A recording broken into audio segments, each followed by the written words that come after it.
Good morning friends, this is Ravi Gupta from Modern Classes, Farvisganj.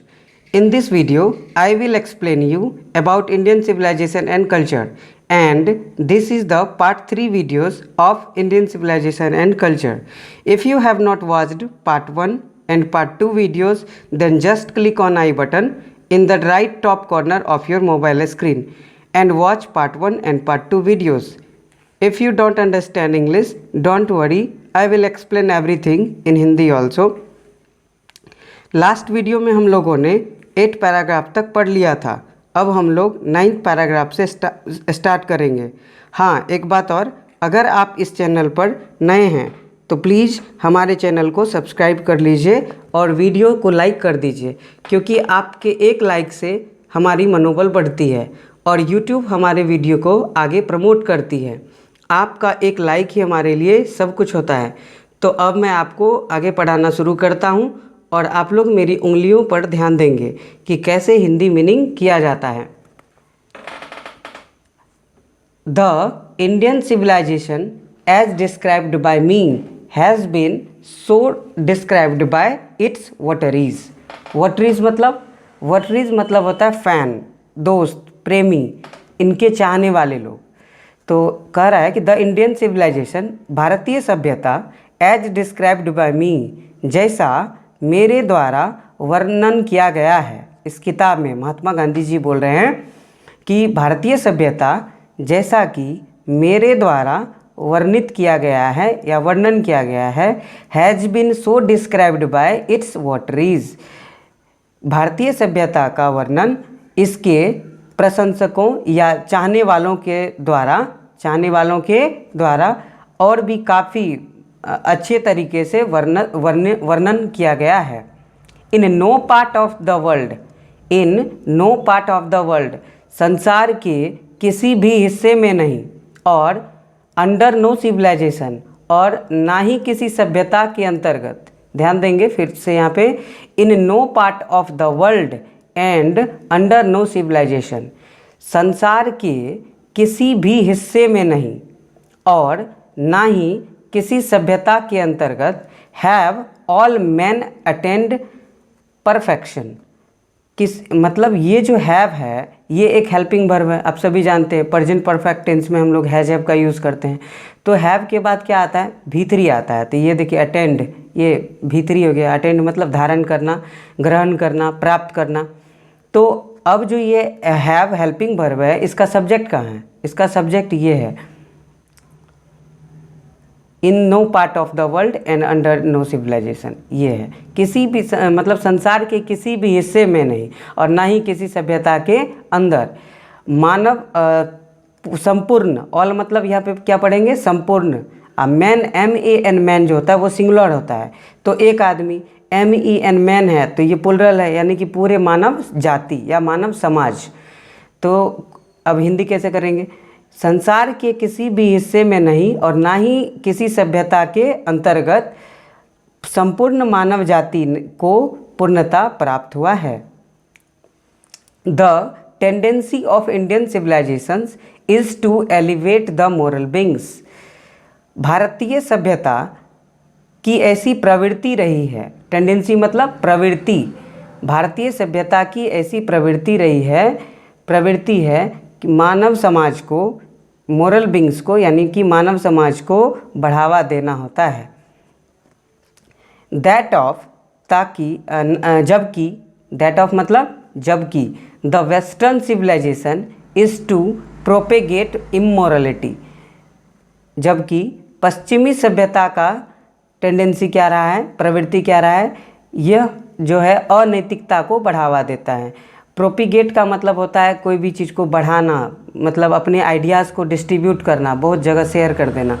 और elevate का जो मतलब होता है, इसका भी मतलब होता है बढ़ावा देना. लेकिन ये बढ़ावा कैसा देना? कोई भी चीज़ को जेन्युइन, मान लीजिए कि कोई चीज़ का आविष्कार सिर्फ इंडिया ने ही किया है, तो इंडिया में वो चीज़ डायरेक्टली एक तरह से सोचेंगे तो जन्म लिया है. तो कोई भी चीज़ का उद्भव स्थान एलिवेट कहलाता है, और उस मतलब उद्भव हुए चीज़ को अन्य देशों में शेयर कर देना प्रोपिगेट कहलाता है.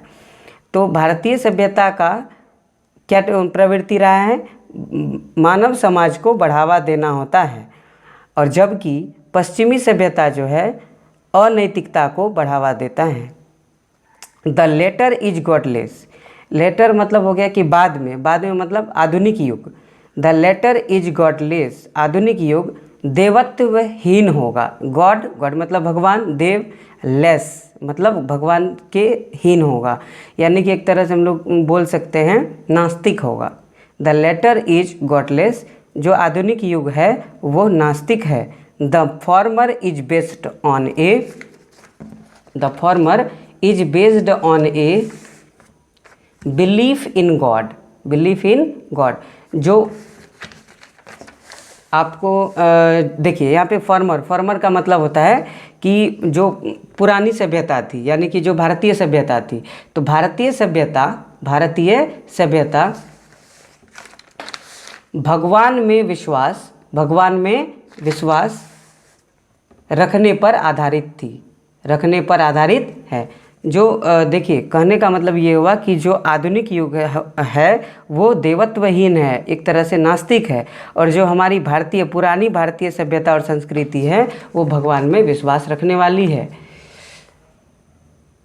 So understanding and so believing, इस प्रकार की समझदारी और इस प्रकार की विश्वास। It behoves every lover of India to cling to the old Indian civilisation. देखिए क्लिंग का मतलब होता है चिपकना और गले लगना या लिपटना। तो कह रहा है कि it behoves every lover of India, यह भारत के प्रत्येक चाहने वालों को पुरानी भारतीय सभ्यता से जोड़ती है। फिर से ध्यान देंगे इस पंक्ति पर। इस प्रकार की समझदारी और इस प्रकार का विश्वास भारत के प्रत्येक चाहने वालों को पुरानी भारतीय सभ्यता से जोड़ती है। Even as a child clings to the mother's breast, जैसे कि एक बच्चा अपनी माँ के सीने से लिपट जाता है। अर्थात कहने का मतलब ये है कि जो लोग भारत के बाहर विदेशों में रहते हैं और जिनको भारतीय सभ्यता और संस्कृति पसंद है, ऐसे लोगों की समझदारी और जो विश्वास है वह जो है उन्हें पुरानी भारतीय सभ्यता से जोड़ती है। अब 10वें पंक्ति पर ध्यान देंगे। I am no hater of the west, मैं पश्चिमी सभ्यता से नफरत नहीं करता हूँ। I am thankful to the west for many a thing I have learned from western literature. मैंने पश्चिमी साहित्य से कई चीज़, मैनी अ थिंग मतलब कई चीज़ सीखा है। फिर से ध्यान देंगे। आई मतलब मैंने पश्चिमी साहित्य से कई चीज़ सीखा है, इसके लिए मैं पश्चिमी सभ्यता को धन्यवाद देता हूँ। But I am thankful to modern civilization for teaching me, किंतु मैं आधुनिक सभ्यता को, फिर से पढ़ेंगे, किंतु मैं आधुनिक सभ्यता को मुझे यह पाठ पढ़ाने के लिए मैं धन्यवाद देता हूँ। दैट इफ मतलब ताकि I want India to rise to it fullest height, मैं चाहता हूँ कि भारत अपनी सबसे ऊंची ऊंचाई तक उठे। I must tell my countryman frankly that, मुझे अपने देशवासियों से स्पष्ट रूप से अवश्य कहना चाहिए कि आफ्टर ईयर्स, वर्षों बाद, and years of experience of modern civilization, और आधुनिक सभ्यता के सालों के अनुभव के बाद, I have learned one lesson from it, मैंने इससे सिर्फ एक पाठ सीखा है। एंड दैट इज़ दैट, और वह यह है, we must shun it at all costs, हमें हर कीमत पर इससे दूर रहना चाहिए। फिर से ध्यान देंगे। आई have learned one lesson from it, मैंने इससे सिर्फ एक अध्याय सीखा है या एक बात सीखा है। वो क्या? एंड दैट इज़ दैट, और वह यह है कि वी मस्ट सन मतलब दूर रहना, इट एट ऑल कोस्ट्स, हमें इससे हर कीमत पर, एट ऑल कोस्ट एक फ्रेज है, हर कीमत पर चाहे जैसे भी हो दूर रहना चाहिए। अब 11 नंबर पंक्ति पर ध्यान देंगे। What is the modern civilization, आधुनिक सभ्यता, वह आधुनिक सभ्यता क्या है? वह आधुनिक सभ्यता क्या है? It is the worship of the material, it is the worship of the material, यह भौतिक वस्तुओं की पूजा है। वर्शिप मतलब पूजा, यह भौतिक वस्तुओं की पूजा है। It is the worship of the brute in us, brutal मतलब, ब्रूट का मतलब क्रूरता, जड़ता, एक तरह का भौतिक वस्तुओं के प्रति भयंकर प्रेम, काफ़ी बहुत ज़्यादा प्रेम, और उस प्रेम के कारण आपके अंदर एक तरह की जड़ता, एक तरह की क्रूरता बैठ गई है। तो इसका हिंदी मीनिंग क्या आएगा? It is the worship of the brute in us, यह हमारे भीतर बैठी हुई एक क्रूरता है, यह हमारे भीतर बैठी हुई एक क्रूरता है। It is unadulterated materialism, unadulterated का मतलब होता है दोस्तों कोई भी चीज़ का पूर्ण हो जाना, पूर्ण रूप से। आप देखिए ये बोल्ड अक्षर में आप पीछे जाके देख सकते हैं अनएडल्ट्रेटेड का मतलब, मैं आपको दिखा दूं, ये देखिए अनएडल्ट्रेटेड, अनएडल्ट्रेटेड का मतलब ये एक एडजेक्टिव है और जिसका हिंदी अर्थ होता है कंप्लीट, मतलब पूर्ण।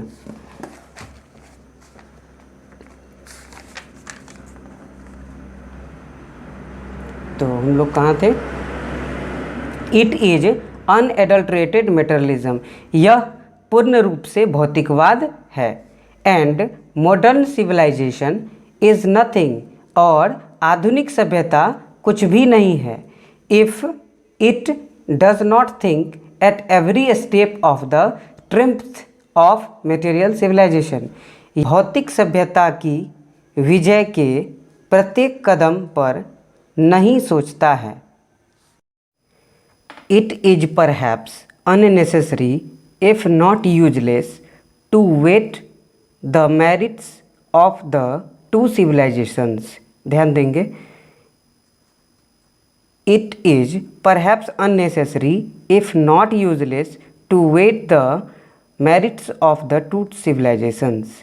दो सभ्यताओं के गुणों या विशेषताओं की मूल्यांकन करना यदि बेकार नहीं तो यह शायद अनावश्यक जरूर है। इट इज़ लाइकली दैट, यह तो वैसा ही है कि the west has evolved a civilization suited to its climate and surroundings.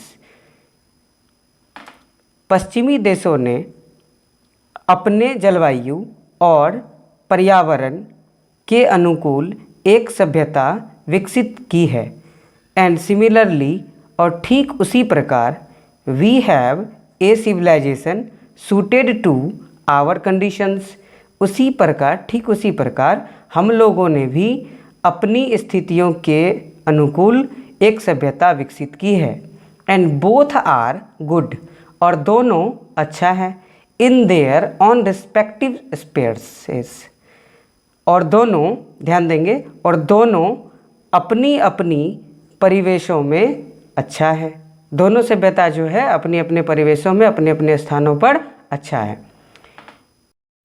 The distinguishing characteristic of modern civilisation is an indefinite multiplicity of human wants. आधुनिक सभ्यता के पृथक्कीकरण का चरित्र मानवीय आवश्यकताओं की बेशुमार गुणात्मक वृद्धि होना है। The characteristic of ancient civilization is an imperative restriction upon and a strict regulating of these wants.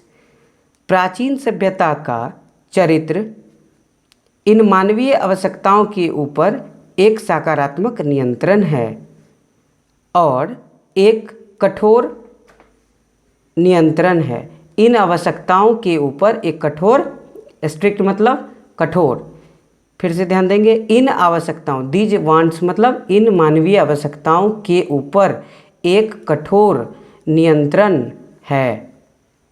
आगे, द मॉडर्न और वेस्टर्न इनस्टेबलनेसेस अराइजेज।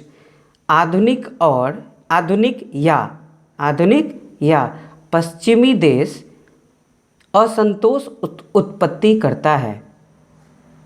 आधुनिक या पश्चिमी देशों के असंतोष की उत्पत्ति का वास्तविक कारण इनके भविष्य में विश्वास की कमी होना है। And therefore also in divinity, और इसीलिए इन्हें दैवीय शक्ति में भी भरोसा नहीं है। में भी फेथ माने भरोसा नहीं होता है। आगे, द रिस्ट्रेंट ऑफ एंशियंट और eastern civilization arises from a belief. कह रहा है कि द रिस्ट्रेंट ऑफ एंशियंट और ईस्टर्न सिविलाइजेशंस, प्राचीन या पूर्वीय सभ्यता मतलब भारतीय सभ्यता, प्राचीन या पूर्वीय सभ्यता का आत्मसंयम, रिस्ट्रेंट मतलब यहाँ पे क्या पढ़ेंगे, आत्मसंयम। प्राचीन या पूर्वीय सभ्यता का आत्मसंयम एक विश्वास से उत्पन्न होता है। अराइजेज फ्रॉम अ बिलीफ, एक विश्वास से उत्पन्न होता है। Often in spite of ourselves in a future state and the existence of a divine power. एक दैवीय शक्ति, एक ईश्वरीय सत्ता के होने और उनके भविष्य में खुद पर भरोसा होने के बावजूद, इन स्पाइट ऑफ माने के बावजूद, भरोसा होने के बावजूद भी एक विश्वास से उत्पन्न होता है। फिर से एक बार ध्यान देंगे, मैं इस पंक्ति को एक बार फिर से पढ़ा देता हूँ। द रिस्ट्रेंट ऑफ एंशियंट और eastern civilization arises from a belief of in spite of ourselves in a future state and the existence of a divine power. इसका मतलब हुआ कि प्राचीन या पूर्वीय सभ्यता यानी कि भारतीय सभ्यता का जो आत्मसंयम है वह एक ईश्वरीय सत्ता के होने और उनके भविष्य में खुद पर विश्वास होने के बावजूद भी एक भरोसे से, एक विश्वास से उत्पन्न होता है।